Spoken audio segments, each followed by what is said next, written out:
Bueno, siempre me he considerado una persona soñadora. Cuando niño, pues era muchísimo más soñador aún.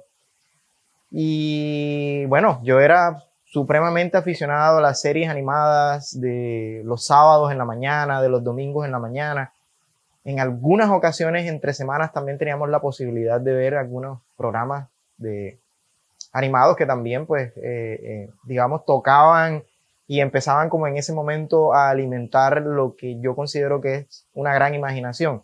Cuando yo tuve por primera vez la aproximación al hecho de que existían unas historias impresas y que se llamaban cómics, curiosamente fue en una película de Freddy Krueger, no recuerdo cuál de las tantas películas de Freddy Krueger, pero debió ser como la tercera, como la segunda o tercera película, en donde había uno de los personajes que era un chico que tenía habilidad para dibujar y dibujaba pues sus propios cómics. El hecho puntual es que fue en ese momento que yo pude, digamos, reconocer que existían cómics. Cualquier día recuerdo que tuve una, digamos, como una epifanía que mis papás me habían regalado un librito, unos libritos que vendían antes que eran como unos libritos animados, que tú los abrías, entonces movías como unas palanquitas hechas en papel y entonces había como una interacción. Entonces recordé en cierto momento que ese librito era un librito de Hulk, que es más, ese librito todavía existe, está ahí dentro de mi colección. Obviamente bastante deteriorado porque en ese momento no tenía como el valor que de pronto podía tener ahora y que no necesariamente era un cómic como tal, o sea, era simplemente como una aproximación que habían hecho en ese momento para que de alguna manera los cómics se suavizaran y pudieran los niños tener algún tipo de contacto. La historia es muy inocente, o sea, es muy inocente mostrando a Hulk no como ese héroe iracundo que hoy sabemos que es, sino como ese personaje que a pesar de pues de su inmenso poder podía ayudar a las personas. Fue en ese mismo año, 1996, lo recuerdo bien, cuando yo logré conseguir mi primer cómic. Mi primer cómic lo encontré en un puesto de revista en la calle, o sea, en el lugar menos probable en donde yo pudiese encontrar un cómic. Porque básicamente era un lugar donde te vendían periódicos, revistas y revistas pues de farándula, revistas de todo tipo, porque habían hasta revistas con contenido adulto. Más sin embargo, yo me enfoqué en esa pequeña revista que estaba ahí, una grapa de Spider-Man, en donde, bueno, la portada, él estaba luchando con uno de sus enemigos, que es Scorpion, y en el transcurso de haberla comprado, también pues recuerdo que fue un precio que a mí me pareció absurdamente económico, que en esa época pues 900 pesos representaba mucho más de lo que es hoy, pero en aquella época siempre me pareció que fue como muy económico. O sea, pues algo que me pareció inmediatamente asequible. Yo dije, bueno, si consigo más, podría yo comprar más, dado que yo en 1996 estaba todavía en el colegio y no tenía, digamos, una fuente de ingresos que a mí me permitiera de alguna manera decidir pues sobre cómo gastaba mi incipiente presupuesto. El hecho es que hice el esfuerzo. Esa no fue la única revista que compré. Compré muchas más después, pero el impacto que esa primera revista tuvo fue muy grande. O sea, eso fue lo que vino a determinar realmente que yo me convirtiera en un coleccionista. Recuerdo que yo esa revista de camino a casa la hojeé. De hecho, cambió mi plan inmediatamente, porque yo iba a hacer otra cosa, compré la revista, pero dije, no, yo tengo que ir a mi casa a leer esto.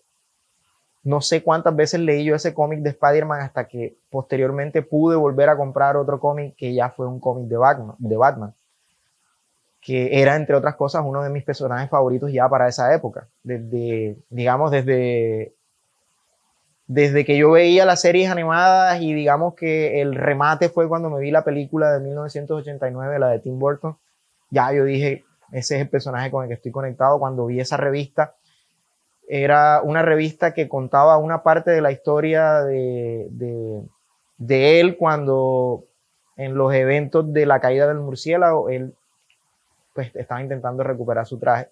Entonces fue un argumento complejo, fue complejo de digerir porque antes de esa historia había algo que leer y posterior a esa historia había algo también que leer. Lo mismo me ocurrió con la revista que compré de Spider-Man, no era una historia autoconclusiva, sino que venía de una, digamos, de una historia previa y que también terminaba digamos, en un continuará. Entonces ese continuará terminaba también en una gran incertidumbre porque siempre me quedé con las ganas de saber qué sucedía después. Sin embargo, posteriormente hice como una reflexión y dije, bueno, vamos a dejar como esa historia en ese misterio y a darle ese carácter romántico de que a pesar de que fue mi primera historia, pues no supe realmente qué sucedió después. Entonces la dejé como en ese tono de misterio. Hasta el sol de hoy no sé realmente qué había sucedido antes y qué sucedió después.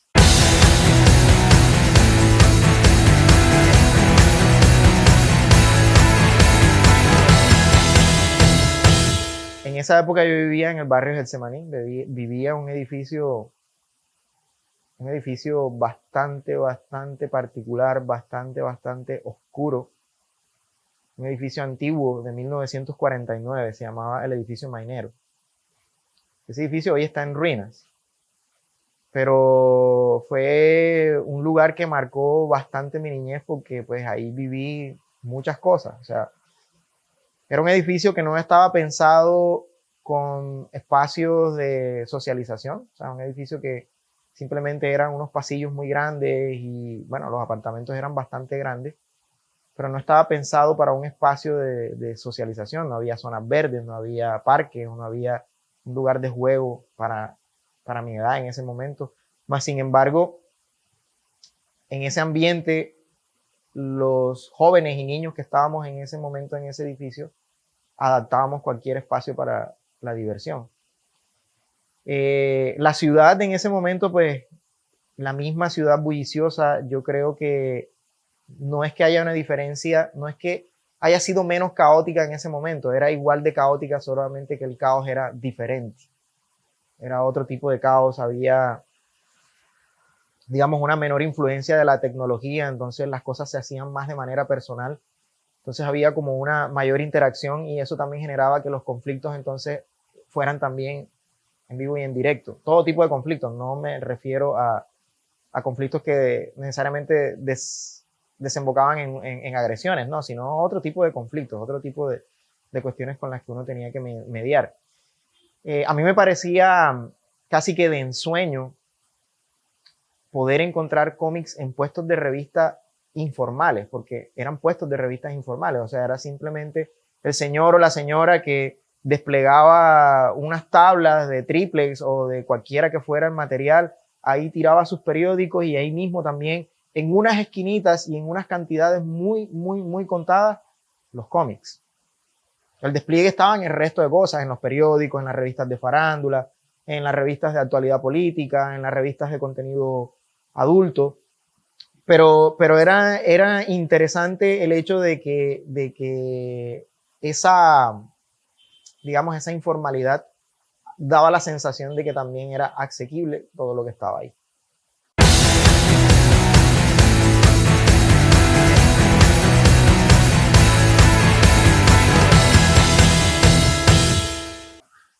Entonces, inicialmente lo que a mí me motivó fue el tema de los dibujos. ¿Ya? O sea, del hecho de poder encontrar múltiples artistas, el hecho de poder encontrar múltiples estilos. Entonces a mí me cautivó inicialmente los dibujos. Pero inmediatamente yo complementaba el dibujo con la historia, entonces ya llegó un momento en que no lo pude separar. O sea, ya no pude separar el dibujo de la historia. Entonces yo admiraba los dibujos, incluso recreaba algunos de los dibujos, pero definitivamente ya sin la historia no era igual. Una época en que compraba los cómics independientemente de si tenían continuidad o no, pero por los dibujos. Y también como el hecho de sentir la satisfacción de que mi colección iba creciendo. Pero básicamente fue eso, hasta que llegó pues el siguiente punto de inflexión en toda esta historia, que fue cuando compré el número en edición de Grupo Editorial Beat de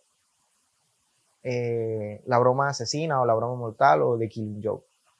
En ese momento fue cuando yo me di cuenta de que los cómics eran más allá de simples historias fantásticas y de simples historias en donde los héroes luchaban por el bien y los villanos eran castigados.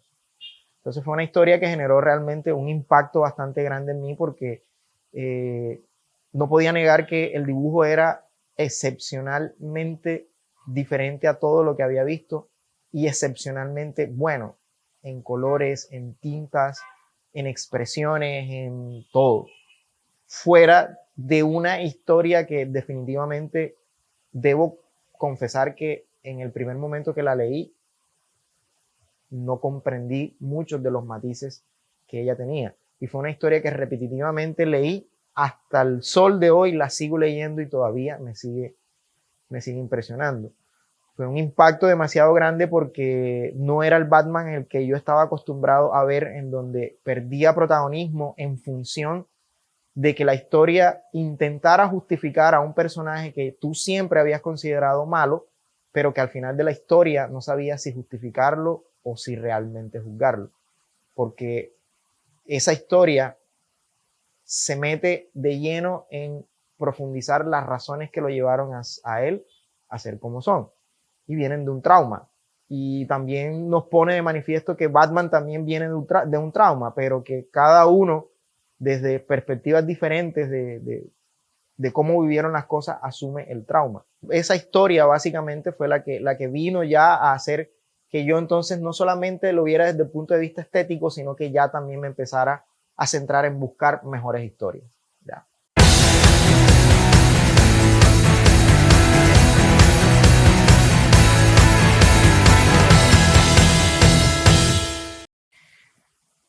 Bueno, Jaime Paternina es una persona bastante soñadora, es una persona con una imaginación bastante grande, con una perspectiva de la vida bastante amplia, con un deseo grande de vivir. Jaime Paternina es una persona que ha hecho muchas cosas en su vida. Ha decidido tomar cambios radicales cuando ya hay algo que no lo llena. Es una persona que ha tenido inseguridades, una persona que ha tenido miedos, como todas las personas.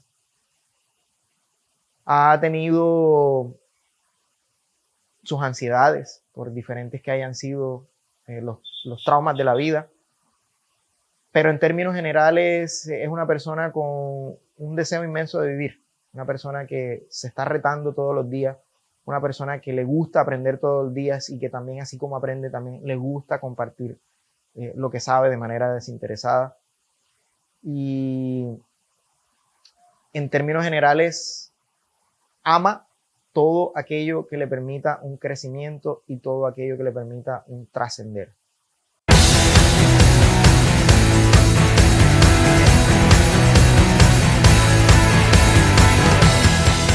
Hay que partir del hecho de que, o sea, convergen como muchas cosas.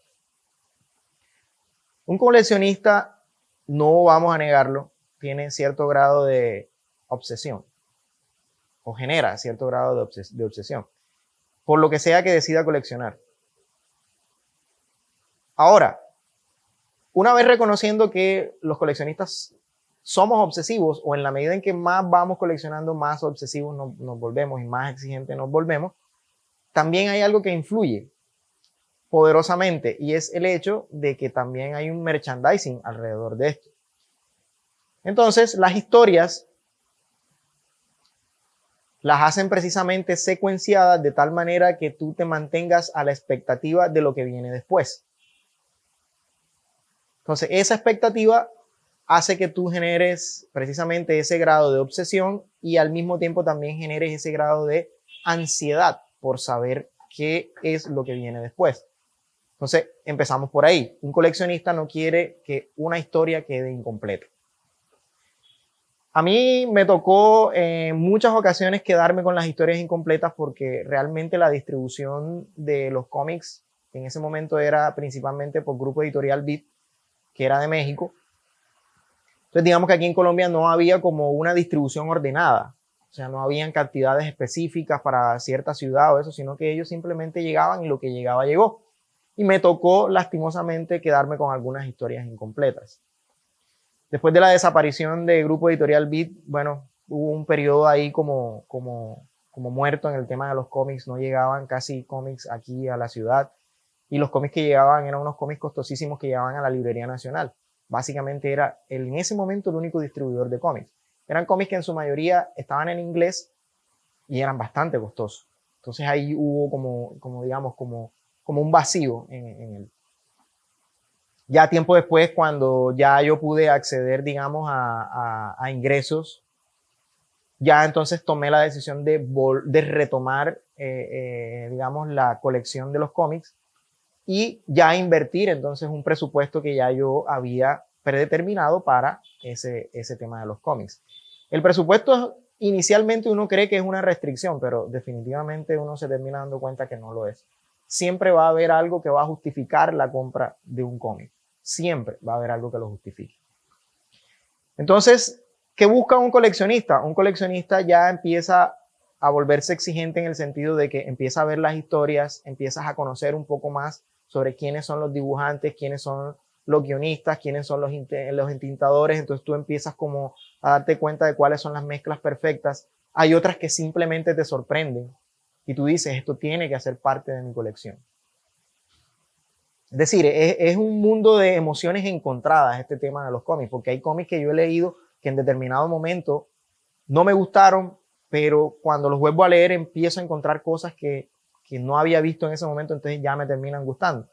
Entonces es un tema en donde tú te reinventas constantemente, pero definitivamente la afición y el gusto por coleccionar se termina convirtiendo en casi una obsesión. A muchas personas les sorprende ver las cantidades de cómics que yo he llegado a tener, y algunas personas me han comentado, men, yo nunca en mi vida había visto tantos cómics juntos. Eso también te produce un cierto grado de satisfacción, porque ya entonces es un llamado a tu ego y no nos vayamos a desprender de eso. O sea, sentir que tú tienes una colección que es valorada y que es relevante, eso te da, digamos, un grado de satisfacción y le da un grado de satisfacción a tu ego.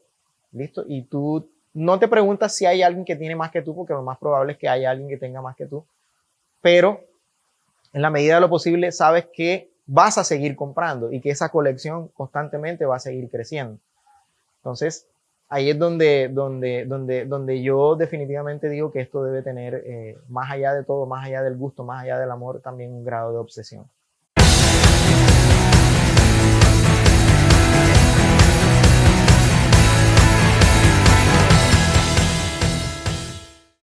Realmente, ya con el tiempo, después de haber leído tantas historias y eso, ya cuando eres coleccionista te empiezas ya a conectar con otras cosas. Te empiezas a conectar, por ejemplo, qué realidad te están intentando reflejar esos cómics que tú lees, o qué sentimientos humanos o emociones humanas intentan también transmitir esos cómics. Hay muchos cómics que realmente hacen una referencia directa o implícita a la locura. Y vamos de nuevo, y hago la referencia al cómic que ya mencioné, que es un punto de inflexión, que es The Killing Joke. En The Killing Joke, lo que se intenta es no negar la existencia de que por diferentes razones una persona puede entrar en la locura. Y ese cómic intenta de alguna manera reivindicar el hecho de que todos tenemos derecho en algún momento, si así son las circunstancias, a estar locos. Ahora, el cómic también te mete en el hecho de cuál es la perspectiva que se tiene sobre la locura. Entonces es impresionante darte cuenta que en la historia, a la final, lo que te quiere decir es que todos los que están participando en la historia de alguna manera están locos. Y sí, Batman es el héroe y es el paladín de la justicia, pero Batman también tiene su grado de locura y obsesión. Al final del cómic, cuando tú te encuentras con esa escena donde Batman y el Joker están celebrando un chiste, entre otras cosas malísimo, que echa el Joker, entonces tú también entras dentro de sentir como ese grado de culpa, de pensar si tú realmente también estás loco o a qué nivel está tu locura. Entonces, ese tipo de sensación me produjo a mí ese cómic en ese momento, porque también fue como empezar a hacer una introspección de pensar, bueno, ¿será que yo también estoy como un poquito rayado? Entonces, en ese sentido, Alan Moore tiene como esa, digamos, esa perversión de hacerte sentir un poco culpable frente a las historias que se están contando. Entonces, realmente a mí no me interesa ni el tiempo, ni la plata, ni la cantidad de cómics. O sea, a mí me interesa es lo que se haya creado alrededor de eso. Y sí, yo reconozco que tengo un grado de obsesión con esto. ¿A qué nivel clínico? No lo sé, pero sí existe una obsesión. Dentro de las historias que impactan, que son a las que finalmente nosotros los coleccionistas le damos valor, tú te encuentras con reflejos, digamos, con reflejos muy duros o sea, o con una interpretación muy cruda de lo que realmente es la realidad. Y me voy específicamente y curiosamente también a un cómic de Alan Moore, que pues Alan Moore es un crítico perenne de la sociedad, y es lo que tiene que ver con el cómic Watchmen. Si bien Watchmen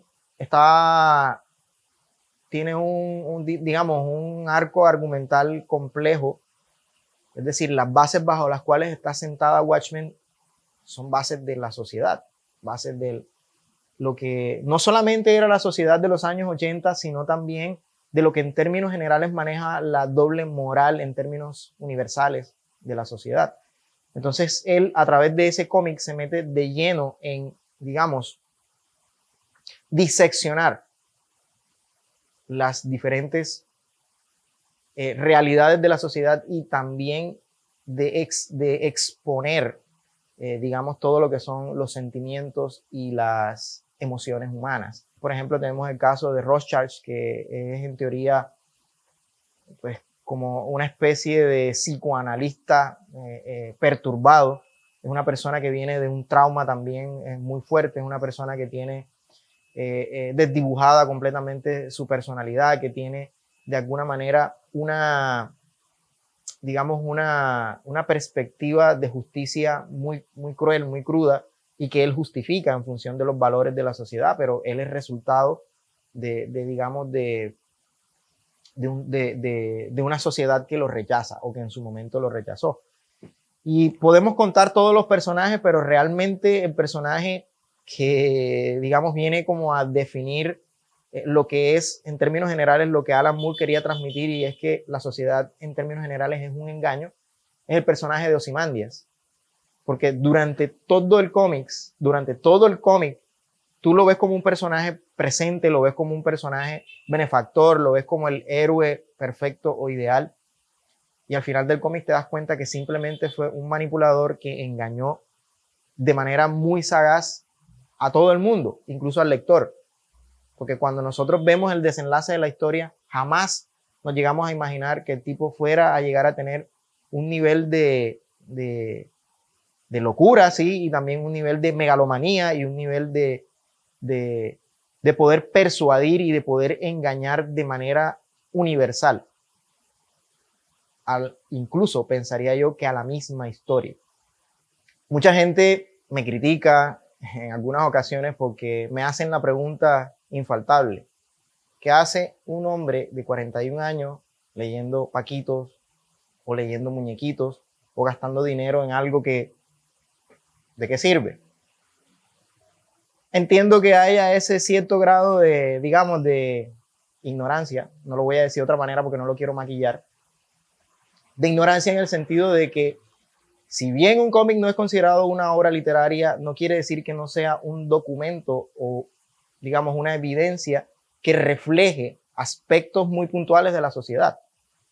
Entonces, no nos neguemos el hecho de que los cómics tienen, digamos, una fuerza que influye o que ha sido influida en generaciones anteriores y en reflejos crudos o suaves de la realidad.